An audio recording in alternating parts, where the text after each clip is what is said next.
ছাত্র জনতা সকল শ্রেণী পেশার মানুষ একটা রক্তক্ষয়ী আন্দোলনের মধ্য দিয়ে ফ্যাসিবাদের পতন ঘটিয়ে এই অন্তর্বর্তীকালীন সরকারকে দায়িত্ব দিয়েছিলাম।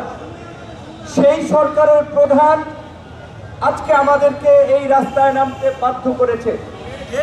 ডক্টর মোহাম্মদ ইউনূসের প্রতি আমাদের শ্রদ্ধা ভক্তির ঘাটতি ছিল না, কিন্তু গতকালকে তার যে কথা, সেই কথার প্রতিবাদ না জানিয়ে কোনো বিবেক সম্পন্ন মানুষ থাকতে পারবে না।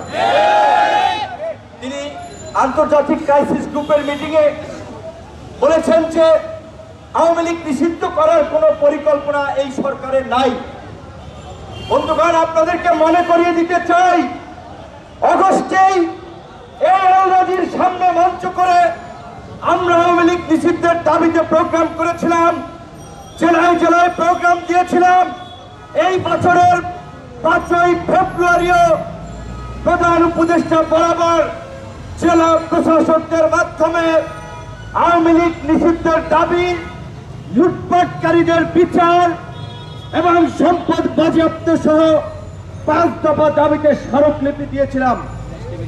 19শে ফেব্রুয়ারি বিক্ষোভ মিছিল করেছিলাম। কোন রাজনৈতিক দলের আওয়াজ পাওয়া যায় নাই, কোন রাজনৈতিক দল কথা বলছে না। আমরা বারবার বলেছিলাম আওয়ামী লীগ নিষিদ্ধের প্রশ্নে রাজনৈতিক দলগুলো তাদের অবস্থান পরিষ্কার করুন। এখন এই রোজার দিনে জগন্নাথ বিশ্ববিদ্যালয়ের ছাত্রদের স্লোগানের রেফারেন্স টেনেই বলতে হচ্ছে সব শালারা বাটপার। জগন্নাথ বিশ্ববিদ্যালয়ের ছাত্ররা তাদের ক্যাম্পাস সঠিকভাবে যেন নির্মাণ হয়, সেই কারণে ওই বাটপার প্রতারক বিভিন্ন গোষ্ঠীর কাছ থেকে কাজ সেনাবাহিনীর কাছে দেওয়ার জন্য যেন সুষ্ঠুভাবে সম্পন্ন হয়, তারা স্লোগান দিয়েছিল সব শালারা বাটপার, আর্মি হবে ঠিকাদার। তো এই রাজনৈতিক এই পট পরিবর্তনের পরেও আমরা দেখতে পাচ্ছি বিভিন্ন রাজনৈতিক দল ভোটের কথা চিন্তা করে আওয়ামী লীগের কালো টাকা পেতে ভিতরে ভিতরে গোপনে গোপনে আওয়ামী লীগকে প্রোটেক্ট করছে, আওয়ামী লীগের পক্ষে অবস্থান নিচ্ছে। আজকে বিপ্লবের কান্ডারি বলে যে সমস্ত ছাত্র নেতারা পরিচিত, তাদের মন্ত্রণালয়ের সচিব থেকে বিভিন্ন দপ্তরে এই ফাঁসিবাদের দোষর যারা 24 এমপি নির্বাচন করেছে তারাও দায়িত্ব পালন করছে। আমি জানতে চাই যুবক্রিয়া উপদেষ্টার কাছে, বাফুফের সহসভাপতি জাহিদি রেডিয়ান ফার্মার আওয়ামী লীগের ফাঁসিবাদের দোষর 24 নির্বাচন করেছে, সে কিভাবে বাফুফের সহসভাপতি হয়? এটা তো বিপ্লবের ঠিকাদার দাবি করে ছাত্র নেতাদের মন্ত্রণালয়। 4 মন্ত্রণালয়ের সচিব নজরুল ইসলাম আওয়ামী লীগের নিয়মিত সুবিধাভোগী ছিল। এইভাবে অন্তত 15 জন সচিব আছে যারা আওয়ামী লীগের আমলে নিয়মিত সুবিধাভোগী ছিল। তারা সচিব হচ্ছে ছাত্র সমন্বয়করা বিভিন্ন জনের বিষয়ে তদবির করে তাদেরকে পুনর্বাসনের সুযোগ করে দিচ্ছে, আর দোষ দিচ্ছে আর্মি আর সরকারের। মানে অনেকটা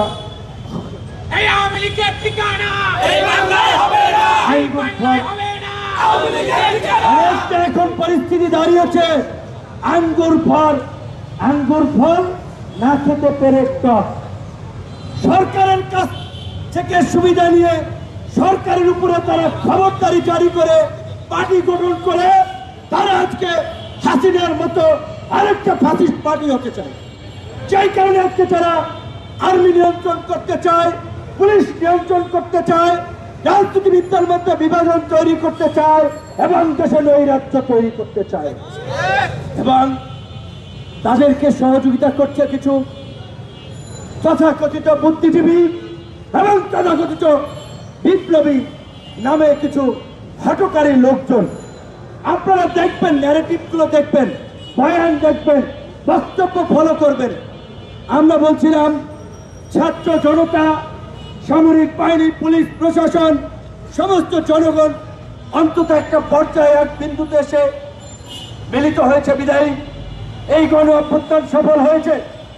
গণ অভ্যুত্থানের যে প্রক্রিয়ায় হোক যেভাবেই হোক সেনাবাহিনী জনগণের পাশে এসে দাঁড়িয়েছে এবং সেনাবাহিনীর এই গৌরব উজ্জ্বল ভূমিকা ৭১-এর মুক্তিযুদ্ধ থেকে ৯০-এর স্বৈরাচার বিরোধী আন্দোলনে যদি দেখেন, এই ২৪-এর গণ অভ্যুত্থান দেখেন, সবসময় তারা শেষ পর্যন্ত দেশের স্বাধীনতা সার্বভৌমত্ব রক্ষায় জনগণের পাশে ছিল।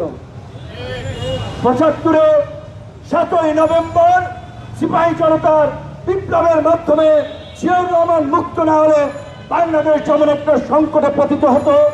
৯০-এ জেনারেল নুরুদ্দিন সাহেব যদি এরশাদ সাহেবকে সরি মিস্টার প্রেসিডেন্ট, আমরা জনগণের বুকের উপরে পাড়া দিয়ে আপনাকে ক্ষমতায় রাখতে পারবো না, এই কথা যদি না বলতেন, ৯০-এ ডিফিকাল্ট ছিল গণ অভ্যুত্থান ঘটনাটা। ২৪-এর গণ অভ্যুত্থানেও সামরিক বাহিনী যদি শেষ পর্যন্ত জনগণের কাতারে এসে না দাঁড়াতো, তাহলে দেশে গৃহযুদ্ধ লেগে যেত, রক্তপাত হতো। ওই দক্ষিণ আফ্রিকার বিভিন্ন ব্যর্থ সংঘাতপূর্ণ রাষ্ট্রের তালিকায় বাংলাদেশের নামও যুক্ত হতো। তাহলে কেন গণ অভ্যুত্থানের পরে সেনাবাহিনীকে জনগণের মুখোমুখি করা হচ্ছে? এবং দু একজন বুদ্ধিজীবী নতুন নতুন টার্ম ইউজ করে ছাত্র জনতা সৈনিকদের অভ্যুত্থান, মানে এখানে আর্মির কোন অফিসার ভূমিকা রাখে নাই, সৈনিকদেরকে এখানে টেনে এনে একটা বিভাজন তৈরি করছে। এরা ওই ৭৫-এর মতো আরেকটা হঠকারী গ্রুপ যারা দেশে নৈরাজ্য তৈরি করতে চায়। কাজেই নৈরাজ্যকারী হঠকারীদের বিরুদ্ধে আমাদের সজাগ এবং সতর্ক থাকতে হবে। আমরা বারবার বলছি, আসেন এখনো বলছি, আওয়ামী লীগকে যদি আপনি বিপ্লবের শক্তি হন, আপনি আওয়ামী লীগকে নিষিদ্ধের পক্ষে থাকবেন। আমরা বলছি সমস্ত রাজনৈতিক দলগুলো যদি ৪ ব্যানার নিয়ে আগামীকালকে রাজপথে যাবে, ২৪ ঘন্টার মধ্যে সরকার আওয়ামী লীগকে নিষিদ্ধ করতে বাধ্য হবে। এখন তাহলে দেখা দরকার কারা ফাঁসিবাদকে পুনর্বাসন করতে চায়, কারা গণতন্ত্র চায়, কারা অভ্যুত্থানের শক্তি। আমার ব্যানারে আসার দরকার নাই, আমাদের দলের নেতৃত্ব আসার দরকার নাই। আগামীকালকে থেকে সব দল ৪ ব্যানার নিয়ে আওয়ামী লীগ নিষিদ্ধের দাবিতে রাজপথে নামেন। রমজানের শেষ দিকে স্বাভাবিকভাবেই বিভিন্ন রাজনৈতিক দলের গুরুত্বপূর্ণ কর্মসূচি, সবাই বাড়ি যাবে, বছরে একটা ঈদ আসে, স্বজনদের জন্য কেনাকাটা, আবেগ অনুভূতি, অনেক কিছুই জড়িত। আমি গণ অধিকার পরিষদের নেতা কর্মীদেরকে অনুরোধ করে বলবো, এই ইচ্ছা প্রয়োজনে আমরা কম আনন্দ ফুর্তি করলাম। আগামীকালকে থেকে সারা দেশে জেলা উপজেলায় গণ অধিকার পরিষদের নেতা কর্মীরা আওয়ামী লীগ নিষিদ্ধ গণ স্বাক্ষর এবং অবস্থান কর্মসূচি পালন করবেন। ঢাকায় আমরা সকাল 11টায় জাতীয় প্রেস ক্লাবের সামনে এই গণস্বাক্ষর অবস্থান কর্মসূচি পালিত হবে। একইভাবে জেলা পর্যায়ে উপজেলা পর্যায়ে ৪ সুবিধাজনক সময়ে সারা দেশে আওয়ামী লীগ নিষিদ্ধ গণহত্যার বিচার, লুটপাটের বিচারের দাবিতে এই গণস্বাক্ষর আপনারা সংগ্রহ করবেন এবং এই জনসমর্থন নিয়ে পরবর্তীতে আমাদের করণীয় এবং কর্মসূচি ঠিক করা হবে। আমরা সকলকে বলতে চাই যে আজকে বাংলাদেশ অত্যন্ত একটা সংকটপূর্ণ অবস্থানে দাঁড়িয়ে আছে। এইখানে সকলের ধৈর্য, বুদ্ধিমত্তা এবং সহনশীলতার প্রয়োজন। আমরা বারবার বলছিলাম এই সংকট জাতীয় সংকট, জাতীয় ঐক্য ছাড়া, জাতীয় সরকার ছাড়া এই সংকট মোকাবেলা সম্ভব নয়। এই বক্তব্য 2 বছর আগে দিয়েছি। ইউটিউবে যান, গুগলে যান। আমরা জেলের মধ্যে ছিলাম, আমরা তো হাউস কইরা জেলে যাই নাই। আন্দোলনের কারণে জেলে নিয়েছিল, নির্যাতন করেছিল, তারপরেও কম্প্রোমাইজ করি নাই। পিছন ব্যাংক থেকেও জনগণকে উদ্বুদ্ধ করার জন্য, আন্দোলনে শরিক হওয়ার জন্য আহ্বান জানিয়েছি। আন্দোলনের এই ফ্যাসিবাদের পতনের পরে এই ছাত্র নেতারা কেন জাতীয় সরকার গঠন করলো না? তারা কেন শুধুমাত্র দুজনের প্রতিনিধি পরবর্তীতে আরেকজন ঢুকিয়েছে আর বিভিন্ন দূতাবাসের প্রেসক্রিপশনে এই এনজিও মার্কা সরকার গঠন করেছে? এই জবাব এই ছাত্র নেতাদেরকে দিতে হবে। যদিও তারা এখন আর ছাত্র নেতা নাই, তারা এখন জাতীয় রাজনৈতিক দল এনসিপির নেতা হয়ে গিয়েছেন, নাপা নাগরিক পার্টি।